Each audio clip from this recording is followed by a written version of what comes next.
முழு இதயத்தா உம்மை போற்றுவே, இந்த நாவினா உம்மை துதிப்பேன். சொல்லுங்க.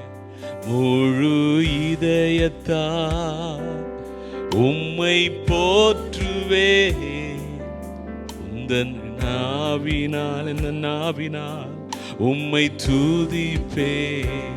நீர் செய்த நன்மைகள் கோடா கோடி, உந்தன் அன்பு மிக பெரியது.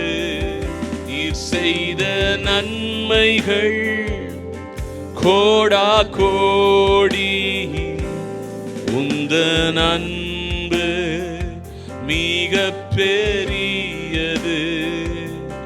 எந்தன் வாழ்வில் நீரே போதும்,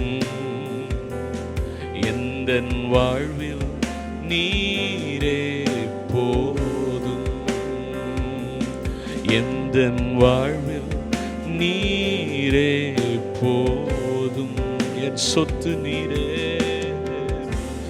என் சொந்தம் நீரே. அல்லேலூயா ஓசன்னா, அல்லேலூயா ஓசன்னா, அல்லேலூயா ஓசன்னா, அல்லேலூயா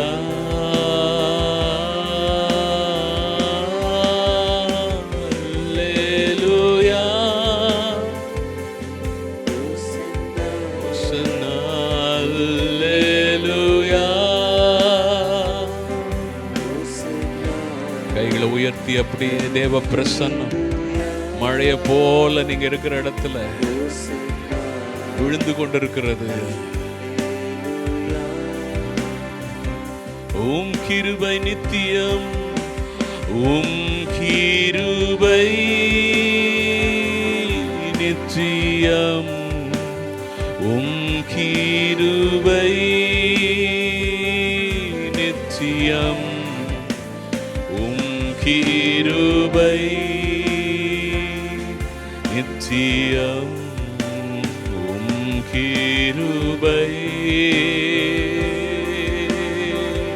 நித்தியம், கிருபை. பனியை போல உங்களை அவருடைய பிரசன்னம் சூழ்ந்து கொண்டிருக்கிறது.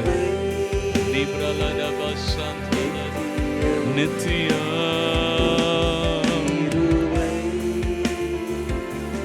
நித்தியம், உம் கிருபை. நேசிக்கிறேன் உம்மையே, நேசிக்கிறேன் உம்மையே, நேசிக்கிறேன் என் இயேசுவே, நேசிக்கிறேன் உம்மையே, உம்மையே நேசிக்கிறேன்,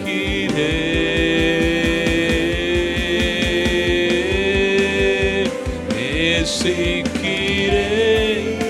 நதியை போல அவருடைய பிரசன்னம். Receive the presence of God. Receive your deliverance. Receive your miracle. உங்கள் அற்புதத்தை பெற்றுக்கொள்ளுங்க, உங்க விடுதலையை பெற்றுக்கொள்ளுங்க, உங்க சுகத்தை பெற்றுக்கொள்ளுங்க, உங்களுடைய நன்மைகளை பெற்றுக்கொள்ளுங்க இயேசுவின் நாமத்தினால. அல்லேலூயா ஓசன்னா, அல்லேலூயா ஓசன்னா, ஹல்லேலூயா ஓசன்னா, ஹல்லேலூயா ஓசன்னா, அல்லேலூயா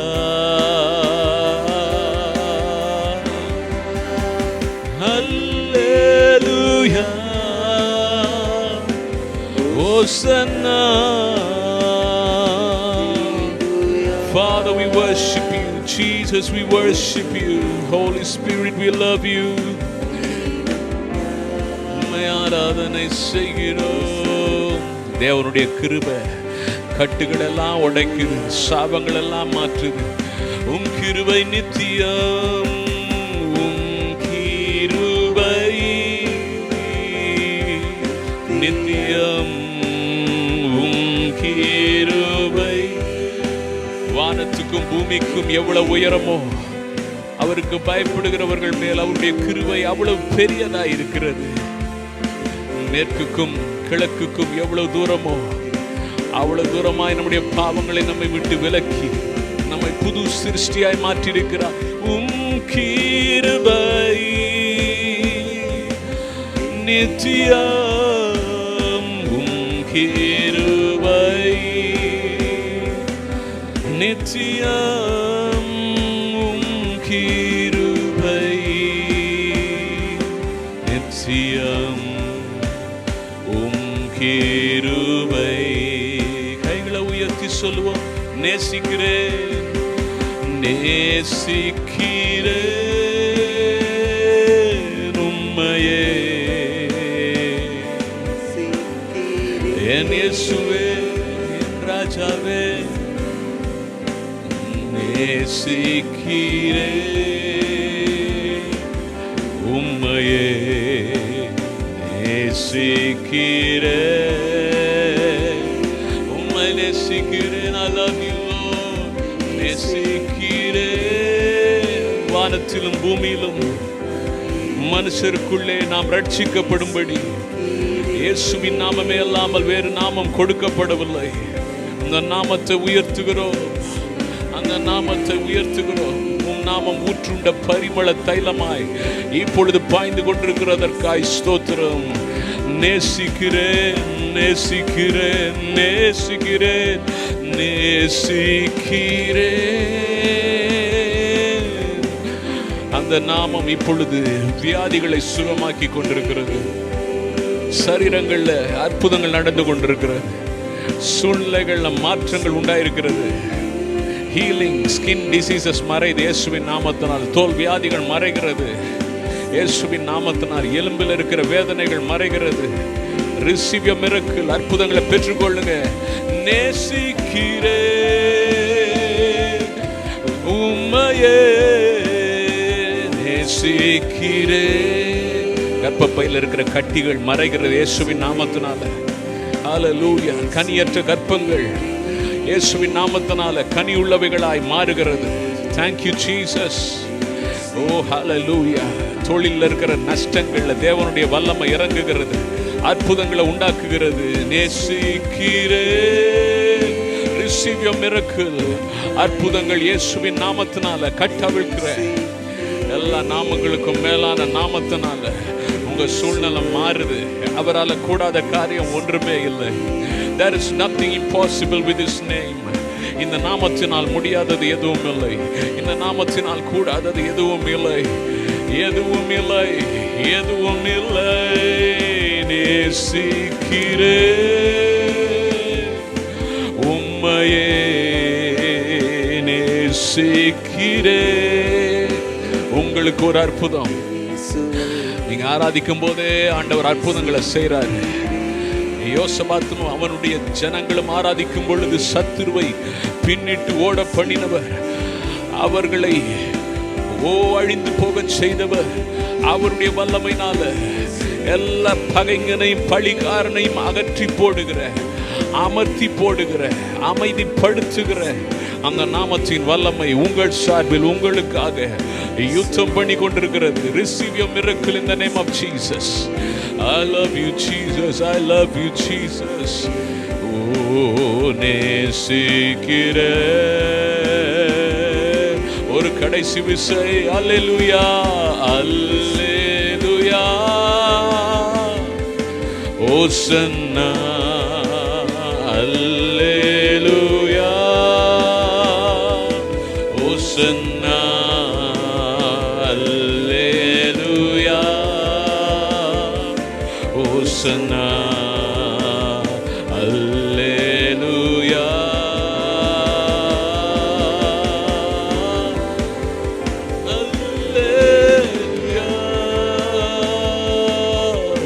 ஓசன்னா அல்லேலூயா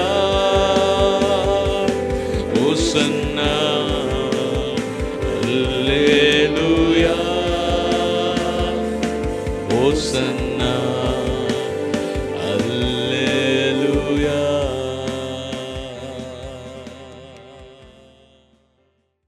பிரைஸ் தி லார்ட். கர்த்தருடைய நாமம் மகிமைப்படுவதாக. இந்த நாளில் கேர்சல் மூலமாக உங்கள் சந்திப்பது மிகுந்த சந்தோஷம். இயேசு செய்த அற்புதங்களும் அடையாளங்களும் என்ற தலைப்பில் நாம் செய்திகளை பார்த்து வருகிறோம். இன்றைக்கு கூட கானானிய ஸ்திரீனுடைய மகளுடைய விடுதலை குறித்து நாம் தியானிக்க இருக்கிறோம். மத்தேயு 15ஆம் அதிகாரம் 21ஆம் வசனம் முதல் 28ஆம் வசனம் வரைக்கும் நம்ம வாசிக்க கேட்கலாம். பின்பு இயேசு அவ்விடம் விட்டு புறப்பட்டு தீரு சீதோன் பட்டணங்களின் திசைகளுக்கு போனார். அப்பொழுது அந்த திசைகளில் குடியிருக்கிற கானானிய ஸ்திரீ ஒருத்தி அவரிடத்தில் வந்து, ஆண்டவரே, தாவீதின் குமாரனே, எனக்கு இரங்கும், என் மகள் பிசாசினால் கொடிய வேதனைப்படுகிறாள் என்று சொல்லி கூப்பிட்டாள். அவளுக்கு பிரதியுத்தரமாக அவர் ஒரு வார்த்தையும் சொல்லவில்லை. அப்பொழுது அவருடைய சீசர்கள் வந்து, இவள் நம்மை பின்தொடர்ந்து கூப்பிடுகிறாளே, இவளை அனுப்பிவிடும் என்று அவரை வேண்டிக் கொண்டார்கள். அதற்கு அவர், காணாமற் போன ஆடுகளாக்கிய இஸ்ரவேல் வீட்டாரிடத்திற்கு அனுப்பப்பட்டேனே அன்றி மற்றபடி அல்ல என்றார். அவள் வந்து, ஆண்டவரே, எனக்கு உதவி செய்யும் என்று அவரை பணிந்து கொண்டாள்.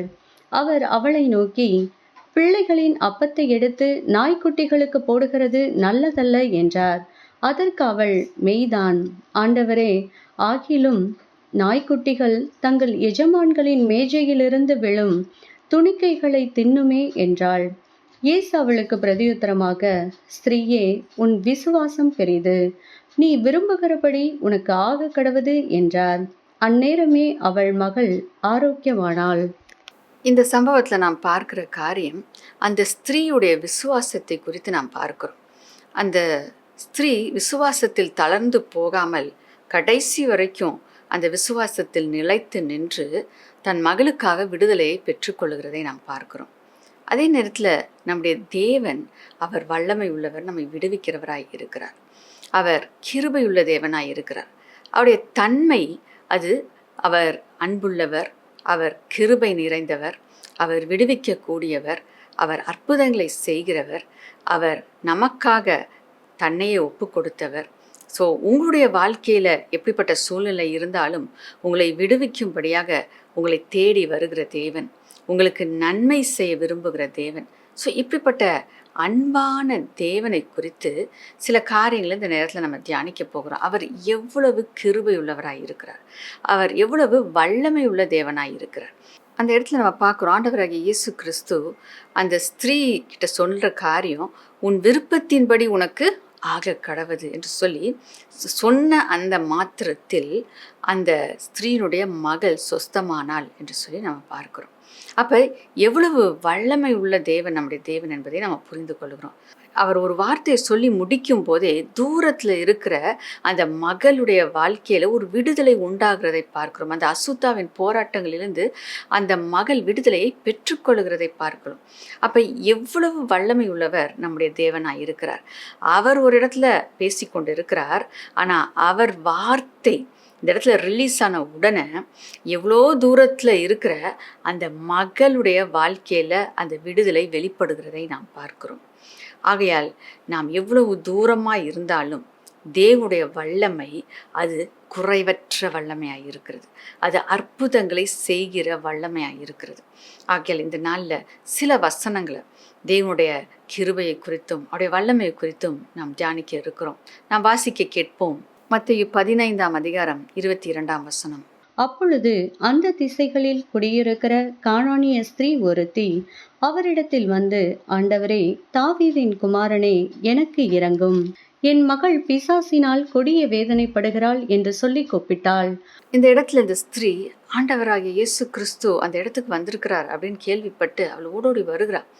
அப்போ வந்து இயேசுவால் என் மகளுக்கு விடுதலையை கொடுக்க முடியும் என்கின்ற நிச்சயத்தோடும் நம்பிக்கையோடும் இயேசுவை தேடி அவள் வருகிறத பார்க்குறோம். வந்து அவள் சொல்லுகிற காரியம், ஆண்டவரே, தாவீதின் குமாரரே, எனக்கு இரங்கும், என்னுடைய மகள் அசுத்தாவியினால் மிகுந்த வேதனைப்படுகிறாள். அப்போ அந்த இடத்துல என் மகளுக்கு ஒரு விடுதலை கொடுங்க. நீர் இரக்கமுள்ள தேவன், நீர் தாவீதின் குமாரனாய் இருக்கிறீர், நீர் தேவனாய் இருக்கிறீர், உம்மால செய்யக்கூடாத காரியம் எதுவுமே இல்லை, நீர் கிருபையுள்ளவர் என்பதை நான் அறிந்திருக்கிறேன். எத்தனை ஜனங்கள் உம்மை தேடி வந்த பொழுது அவர்களுக்கு நீர் நன்மை செய்தீர், அவர்களுக்கு நீர் சுகத்தை கொடுத்தீர், அசுத்த ஆவிகளை அவருடைய வாழ்க்கையிலிருந்து நீர் துரத்தினீர். இன்னைக்கு நான் உம்மை நம்பி வந்திருக்கிறேன், எனக்கு இறங்கும், உம்முடைய கிருபை எனக்கு வெளிப்படட்டும், என் மகளுக்கு என் நன்மை செய்யும், அவளுக்கு ஒரு விடுதலையை கொடும் என்று சொல்லி அந்த ஸ்திரீ இயேசுவினிடத்தில் கேட்கிறதை நாம் பார்க்கிறோம். ஆகையால் அவர் கிருபையுள்ளவர் என்பதை அந்த ஸ்திரீ அறிந்திருந்தாள். நிச்சயமா எனக்கு கிருபை கிடைக்கும், என் மகளுக்கு விடுதலை கிடைக்கும் என்று சொல்லி அவள் நிச்சயத்தோடு அந்த இடத்துல வந்ததை நாம் பார்க்கிறோம். தேவன் உங்கள் மீதும் கிருபை உள்ளவராய் இருக்கிறார். நீங்கள் எப்படிப்பட்ட சூழ்நிலையில் இருந்தாலும் அவருடைய கிருபை உங்கள் வாழ்க்கையில் நிச்சயமாய் வெளிப்படும். எபேசியர் 2ஆம் அதிகாரம் 3 முதல் 5 வசனங்களை நம்ம வாசிக்க கேட்போம். அவர்களுக்குள்ளே நாம் எல்லாரும் முற்காலத்திலே நமது மாம்ச இச்சையின்படியே நடந்து நமது மாம்சமும் மனசும் விரும்புகிறவைகளை செய்து சுவாபத்தினாலே மற்றவர்களைப் போல கோபாக்கினையின் பிள்ளைகளாயிருந்தோம். தேவனோ இரக்கத்தில் ஐஸ்வர்யம் உள்ளவராய் நம்மில் அன்பு கொண்ட தம்முடைய மிகுந்த அன்பினாலே அக்கிரமங்களில் மரித்தவர்களாயிருந்த நம்மை கிறிஸ்துவுடனே கூட உயிர்ப்பித்தார். கிருபையினாலே ரட்சிக்கப்பட்டீர்கள். கிருபையின் ஐஸ்வர்யத்தினாலே அப்படின்னு சொல்லிட்டு பார்க்கும்போது மிகுதியான கிருபை. ஐஸ்வர்யம் என்றால் அது ஆசீர்வாதம், செழிப்பு, நிறைவை குறிக்கிறது. அப்போ இந்த இடத்துல அவருடைய கிருபை மிகவும் அதிகமாய் வெளிப்பட்டது நமக்கு அவருடைய அன்பின் நிமித்தமாக. ஆகையால் கோபாக்கினையின் பிள்ளைகளாய் இருந்த நம்மை அவர் நேசித்து நம்மை மீட்டு அவருடைய சொந்த பிள்ளையாய் அவருடைய கிருபையினால் நம்மை மாற்றிக்கொண்டார், அவர் ஏற்றுக்கொண்டார். அப்போ பாருங்க, அவருடைய அன்பு எவ்வளவு பெரியது, அவருடைய கிருபை எவ்வளவு பெரிதாக இருக்கிறது. அவருடைய கிருபை தான் நம்முடைய பழைய வாழ்க்கையிலிருந்து நம்மை விடுவித்து புதிய வாழ்க்கையை நமக்கு கொடுத்திருக்கிறது. பழைய சாப வாழ்க்கையிலிருந்து நம்மை விடுவித்து ஆசீர்வாதத்தின் வாழ்க்கையை நமக்கு கொடுத்திருக்கிறது. அந்த பாவ வாழ்க்கையிலிருந்து நம்மை விடுவித்து பரிசுத்த வாழ்க்கையை நமக்கு கொடுத்திருக்கிறது. ஆகையால் நாம் நீதிமான்களாய் மாற்றப்பட்டிருக்கிறோம், தேவனுடைய பிள்ளைகள் என்கின்ற ஸ்தானத்தை உடையவர்களாய் இருக்கிறோம். இயேசுவோடு கூட நாம் உடன் பிறந்தவர்களாக, அப்படி என்றால் பங்காளிகளாக, அந்த சொத்துக்கு பங்காளியாக, அவருக்குடைய காரியங்கள் எல்லாவற்றுக்கும் நமக்கும் பங்கு உடையவர்களாக, அப்படிப்பட்ட ஒரு மேன்மையான ஆசீர்வாதத்தை அவர் கிருபையின் நிமித்தமாக நமக்கு கொடுத்திருக்கிறார் என்று சொல்லி பார்க்குறோம். அப்போ அவருடைய கிருபையிலும் இரக்கத்திலும் அவர் ஐஸ்வர்யம் உள்ளவராக அவர் இருக்கிறார் என்று சொல்லி நம்ம பார்க்குறோம். அப்போ அவர் கிருபை நம்மை உருமாற்றி இருக்கிறது, அவருடைய கிருபை நம்மை மேன்மைப்படுத்தி இருக்கிறது. தரித்திரராய் இருந்த நம்மை அவர் கிருபையினால ஐஸ்வர்யவான்களாய் மாற்றி இருக்கிறார். ஆகையால் இப்படிப்பட்ட ஆசீர்வாதத்தை, இயேசுடைய அன்பை நம்ம புரிந்து கொள்ளும்போது நம்முடைய வாழ்க்கையில் வெற்றி வாழ்க்கையை வாழ முடியும், விடுதலையை நாம் காண முடியும், உயர்ந்த ஸ்தானங்களுக்கு நம்ம கடந்து போக முடியும். ஏனென்றால் நாம் அவரோடு கூட ஒப்புரவாகப்பட்டிருக்கிறோம், அவரோடு கூட இணைக்கப்பட்டிருக்கிறோம். அவருக்குடைய எல்லா வல்லமைகளும், எல்லா ஆஸ்திகளும், எல்லா சொத்தும் அது நமக்கும் சொந்தமாக இருக்கிறது. அவருக்கு என்னெல்லாம் உண்டோ அதெல்லாம் நமக்கும் உண்டு. நாம் சுதந்திரவாளிகளாய் நாம் இருக்கிறோம் என்பதை நாம் உணர்ந்து கொண்டு அதற்கேற்ற வாழ்க்கை வாழ வேண்டும். ஒருபோதும் தேவனுடைய கிருபையை நாம் குறைவாய் எண்ணிவிடக்கூடாது. அவர் கிருபையில் ஐஸ்வர்யம் உள்ளவராய் இருக்கிறார், நமக்கு அள்ளி கொடுக்கிறவராய் இருக்கிறார். ஆகையால் அவர் நம்மை மீட்டெடுத்திருக்கிறபடினால் அவருடைய ஆசீர்வாதத்தில் பங்கு நமக்கும் உண்டு. எந்த சூழ்நிலையிலும் இதை நாம் மறந்து போகாதபடிக்கு அவர் கிருபையுள்ள தேவன், எனக்கு நிச்சயம் விடுதலை உண்டு. அவர் கிருபையாக இருக்கிறபடியினால் எனக்கு வெற்றி உண்டு. அவருடைய கிருபையின் நிமித்தமாக நான் இந்த சூழ்நிலையை கடந்து வருவேன், எனக்கு சுகம் நிச்சயம் கிடைக்கும், எனக்கு அற்புதம் நடக்கும். ஏனென்றால் அவர் கிருபையுள்ள தேவன், அவர் என்மேல் கிருபையாக இருக்கிறார். அவர் எனக்கு நன்மை செய்வார், அவர் எனக்கு உதவி செய்வார், அவருடைய கிருபை எனக்கு போதுமானதாய் இருக்கிறது, அவர் என் மேல் கிருபையாக இருக்கிறார் என்பதை நான் ஒருபோதும் மறந்து போக மாட்டேன். சூழ்நிலையை பார்க்கும்போது அவர் என் மேலே கிருபையாக இல்லையோ அப்படின்ற சந்தேகத்துக்கு நான் இடம் கொடுக்க மாட்டேன். என்றால் அவர் கிருபையில் ஐஸ்வர்யம் உள்ள தேவனாய் இருக்கிறார். அவர் குறைவற்ற ஆசீர்வாதத்தை நமக்கு கொடுக்கிற தேவனாய் இருக்கிறார். அது மட்டுமல்ல, நம்ம வாசிக்க கேட்கலாம். சங்கீதம் 86 அதிகாரம் 5 மற்றும் 15 வசனத்தை நம்ம வாசிக்க கேட்கலாம். ஆண்டவரே, நீர் நல்லவரும் மன்னிக்கிறவரும், உம்மை நோக்கி கூப்பிடுகிற யாவர் மேலும் கிருபை மிகுந்தவருமாய் இருக்கிறீர்.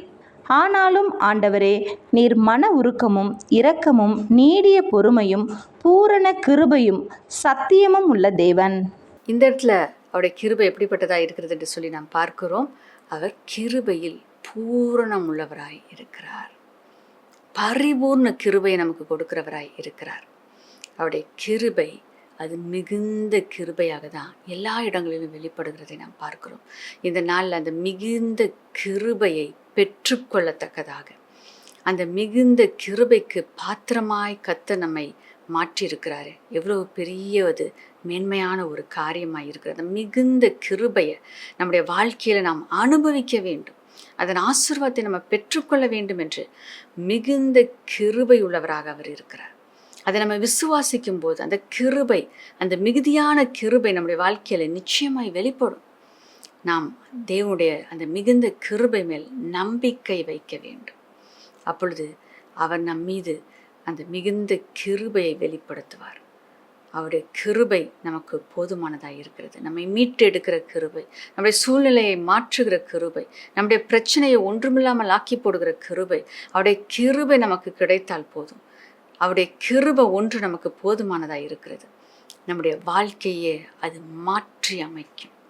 நம்முடைய சூழ்நிலைகளை அது மாற்றி அமைக்கும். நம்முடைய கசப்பான அனுபவங்களை அது இன்பமான அனுபவங்களாய் மாற்றும். தேவனுடைய கிருபையால் செய்யக்கூடாத காரியம் எதுவுமே இல்லை.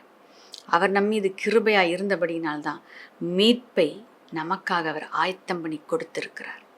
அவருடைய கிருபை மிகுதியான கிருபையாக இருக்கு, பூரண கிருபையாக இருக்கிறது. அவருடைய கிருபையை நினைத்து நம்ம கொண்டாட வேண்டும். அவருடைய கிருபைக்காக நம்ம நன்றி சொல்ல வேண்டும். அவருடைய கிருபையை குறித்து நம்ம தியானிக்கும் பொழுது நம்முடைய வாழ்க்கையில் சோகம் இருக்காது, தோல்வி இருக்காது, வருத்தம் இருக்காது. நாம் களி கூறுகிறவர்களாய் நாம் இருப்போம். தேவனை மகிமைப்படுத்துகிறவர்களாய் இருப்போம். அவருடைய கிருபையை முழுமையாய் அனுபவிக்கிறவர்களாய் நாம் இருப்போம். அப்படிப்பட்ட ஆசீர்வாதத்துக்குள்ள தேவனுடைய கிருபை நம்மை நடத்துகிறதாய் இருக்கிறது. யோவான் 1 அதிகாரம் 14 வசனம் முதல் 17 வசனம் வரைக்கும் நாம் வாசிக்க கேட்போம். அந்த வார்த்தை மாம்சமாகி கிருபையினாலும் சத்தியத்தினாலும் நிறைந்தவராய் நமக்குள்ளே வாசம் பண்ணினார். அவருடைய மகிமையை கண்டோம். அது பிதாவுக்கு ஒரே பேரானவருடைய மகிமைக்கு ஏற்ற மகிமையாகவே இருந்தது. யோவான் அவரை குறித்து சாட்சி கொடுத்து, எனக்கு பின் வருகிறவர் எனக்கு முன் இருந்தவர், ஆகையால் அவர் என்னிலும் மேன்மையுள்ளவர் என்று நான் சொல்லியிருந்தேனே, அவர் இவர்தான் என்று சத்தமிட்டு கூறினான். அவருடைய பரிபூரணத்தினால் நாம் எல்லாரும் கிருபையின் மேல் கிருபை பெற்றோம். எப்படி எனில், நியாயப்பிரமாணம் மோசேயின் மூலமாய் கொடுக்கப்பட்டது, கிருபையும் சத்தியமும் இயேசு கிறிஸ்துவின் மூலமாய் உண்டாயின. இந்த இடத்துல நம்ம பார்க்குற காரியம், இயேசு கிறிஸ்து எப்படிப்பட்டவராய் இருந்தார்? கிருபையினாலும் சத்தியத்தினாலும் நிரம்பினவராய் இருந்தார் என்று சொல்லி நம்ம பார்க்கிறோம். அப்போ அப்படிப்பட்ட கிருபையும் சத்தியம் உடையவர் நமக்குள் வாசமாய் இருக்கிறபடினால் அந்த கிருபையும் சத்தியத்தையும் நாம் அனுபவிக்க அவர் நமக்கு உதவி செய்கிறவராய் இருக்கிறார். அது மட்டுமல்ல, நாம் பார்க்கிற காரியம், அவர் பூரணராய் இருக்கிறபடினால் கிருபையின் மேல் கிருபை அடையத்தக்கதாக அவர் நமக்கு நன்மை செய்கிற தேவனாய் இருக்கிறார். கிருபையின் மேல் கிருபையை பெற்றுக்கொள்ளுகிற அந்த அனுபவம்.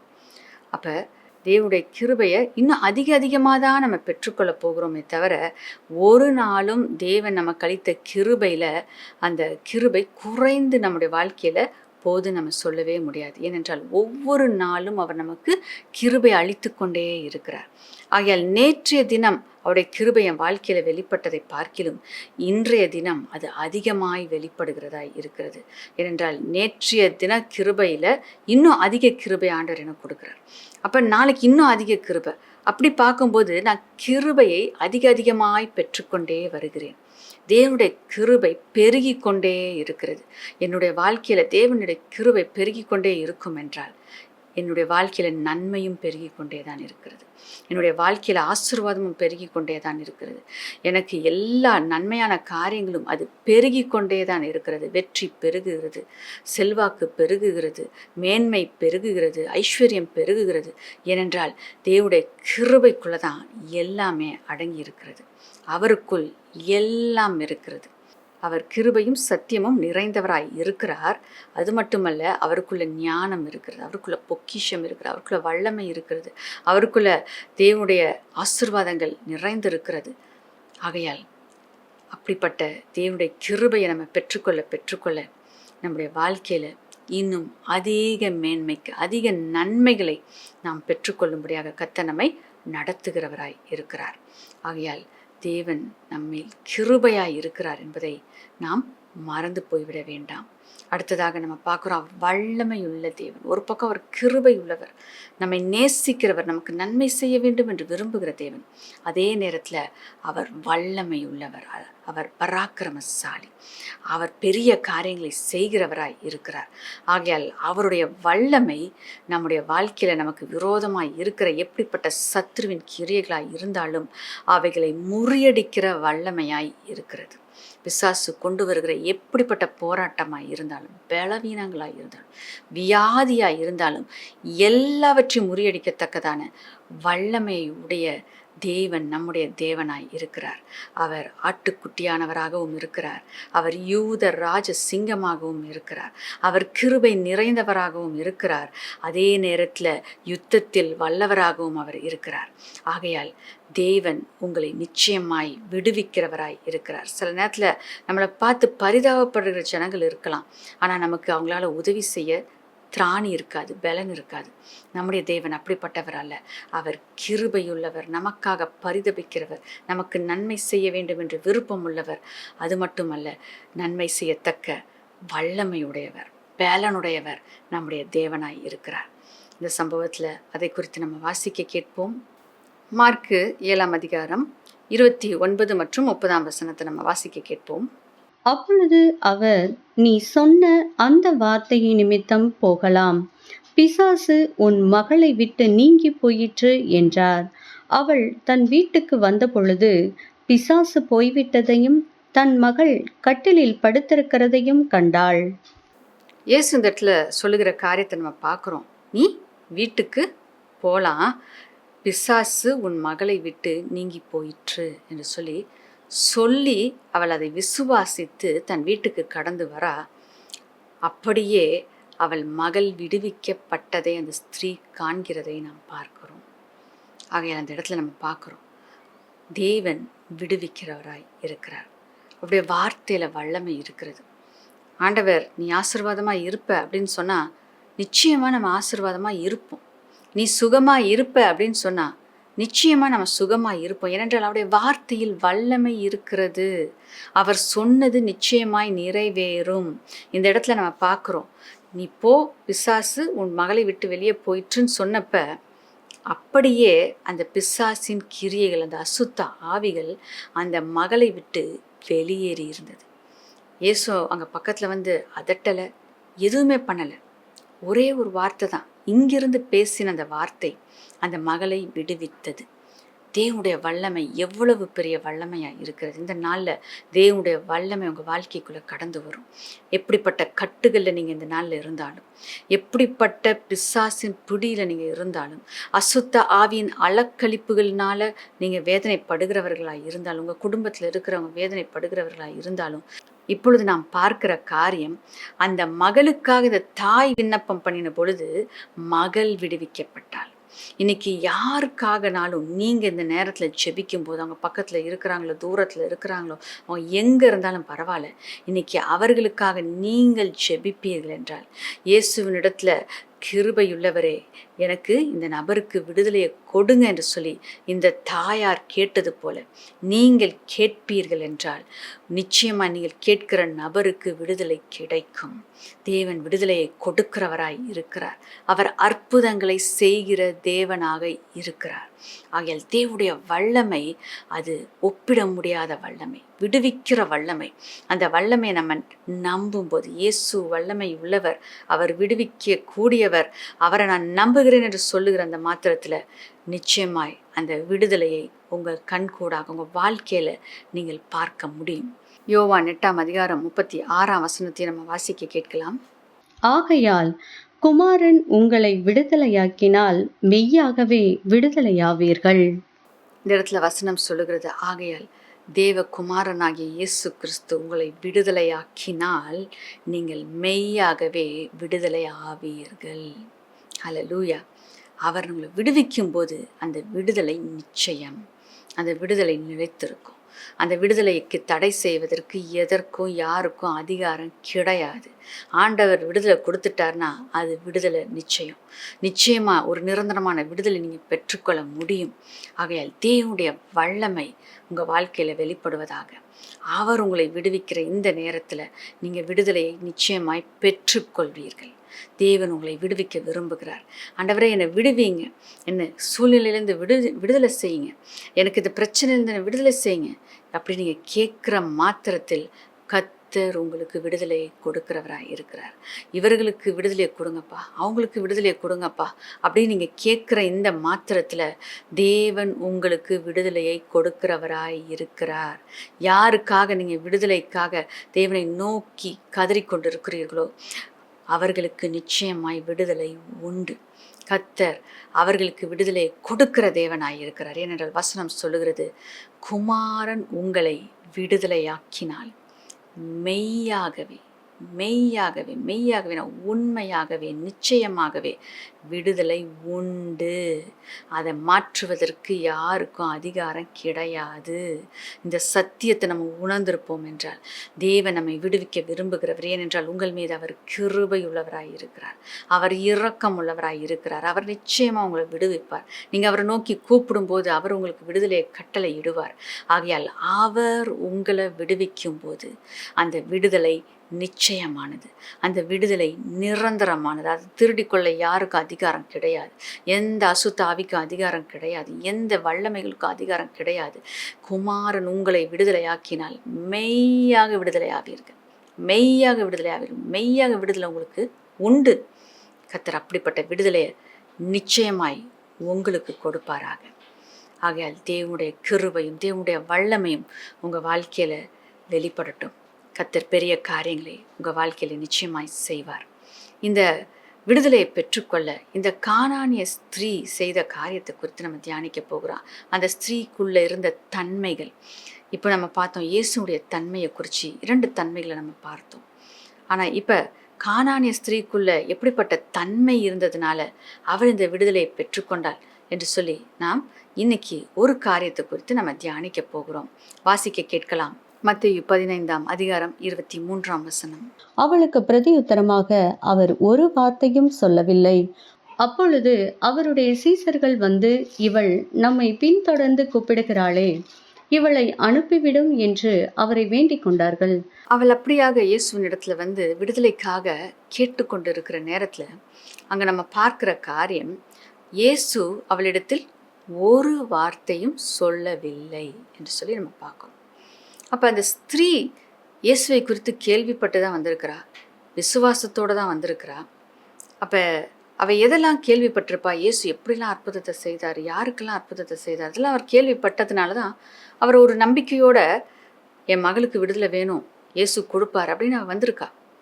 அப்போ இந்த இடத்துல நம்ம பார்க்குறோம் அவளுடைய எதிர்பார்ப்பு என்னவா இருந்திருக்கும் அப்படின்னா, ஒரு வார்த்தையை அவர் சொல்வார் என்றால் என் மகள் விடுதலையை பெற்றுக்கொள்வாள் என்கின்ற ஒரு நம்பிக்கையோடு அவள் கடந்து வந்திருப்பாள். ஏனென்றால் அவள் கேள்விப்பட்ட பொழுது இந்த சம்பவத்தையும் கேள்விப்பட்டிருந்திருப்பாள். நூற்றுக்கு அதிபதியுடைய வேலைக்காரனை இயேசு ஒரு வார்த்தையை சொல்லி குணப்படுத்தினார். அப்போ இந்த சம்பவங்கள்லாம் அவ கேள்விப்பட்டதுனால என் மகளுக்கும் சுகம் உண்டாகும். அந்த நூற்றுக்கு அதிபதி இயேசுவினிடத்தில் வந்த பொழுது அந்த வேலைக்காரனுக்கு இயேசு வீட்டுக்கு போய் சுகம் கொடுக்கல, அவரை தொட்டு சுகம் கொடுக்கல, அவரை பார்த்து கூட பேசலை. ஆனால் இங்கு இருந்த வண்ணமாகவே ஒரு வார்த்தையை மாத்திரம் அவர் பேசின பொழுது வீட்டில் இருந்த அந்த வேலைக்காரன் சுகத்தை பெற்றுக்கொண்டான் என்று சொல்லி நம்ம பார்க்கிறோம்.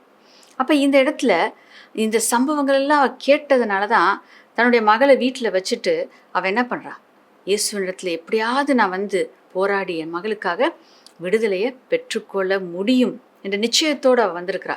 இயேசு எனக்காக ஒரு வார்த்தையை சொல்லுவார், அவர் பேசுவார், அந்த வார்த்தை மூலமாக என் மகள் சுகத்தை பெற்றுக்கொள்வாள் என்று சொல்லி அந்த நம்பிக்கையோடு அந்த ஸ்திரீ வந்திருக்கக்கூடும்.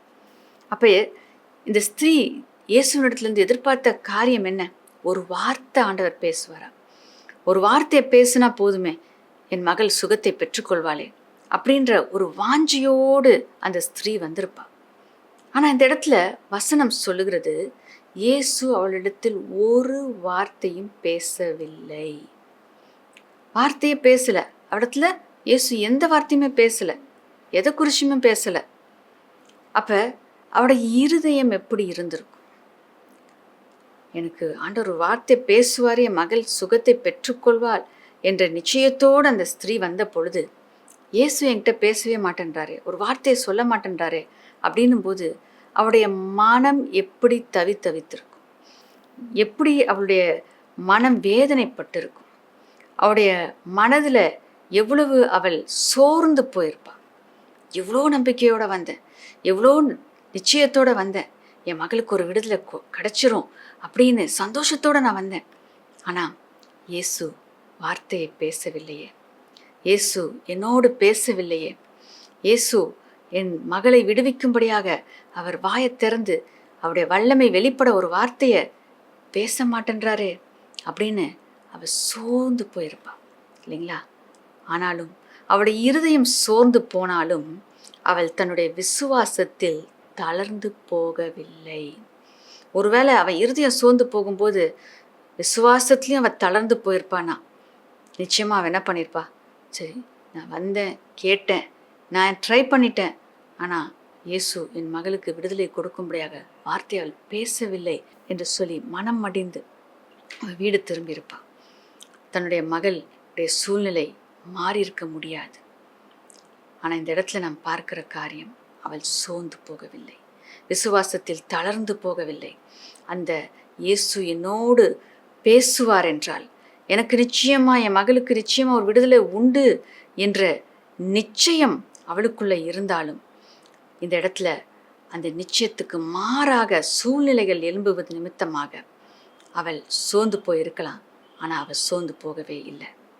ஆகையால் இந்த ஸ்திரீயின் இடத்துலேருந்து நாம் கற்றுக்கொள்ள வேண்டிய காரியம், சூழ்நிலைகள் எதிர்மறையாக இருந்தாலும், நாம் எதிர்பார்த்த காரியம் அது நடக்காமல் போனாலும், இல்லை நாம் எதிர்பார்த்த விதத்தில் தேவன் நமக்கு பதிலளிக்காமல் போனாலும் விசுவாசத்தில் நாம் தளர்ந்து போய்விடவே கூடாது. நாம் விசுவாசத்தில் நிலைத்து நிற்க வேண்டும். நாம் விரும்புகிறபடி இயேசு ஒருவேளை கிரியை செய்யாமல் இருக்கலாம், நாம் விரும்புகிறபடி தேவனுடைய வல்லமை வெளிப்படாமல் இருக்கலாம். ஆனால் நாம் அறிந்து கொள்ள வேண்டிய காரியம், நான் விரும்புகிறபடி நடக்காவிட்டாலும் தேவனுடைய வல்லமை நிச்சயமாக என் வாழ்க்கையில் வெளிப்படும். ஏனென்றால் அவர் கிருபையுள்ளவர், அவர் வல்லமை அவர் வல்லமை உள்ள தேவன், அவர் விடுவிக்கக்கூடியவர். அப்படியானால் நிச்சயமாய் எனக்கு விடுதலை உண்டு, எனக்கு நன்மை உண்டு என்கின்ற மன உறுதியை உடையவர்களாய் நாம் இருப்போம் என்றால் சூழ்நிலைகள் நம்முடைய விசுவாசத்தை கெடுக்க முடியாது. சூழ்நிலைகள் நம் விசுவாசத்தில் நம்ம தளர்ந்து போகும்படியாக அவைகள் எதுவும் செய்ய முடியாது. அவைகள் எழும்பும், ஆனால் அவைகளை மேற்கொண்டு நம் விசுவாசத்தில் நிலை நிற்கும் பொழுது நிச்சயமாய் இந்த ஸ்திரீயைப் போல விடுதலையை நாமும் பெற்றுக்கொள்ள முடியும்.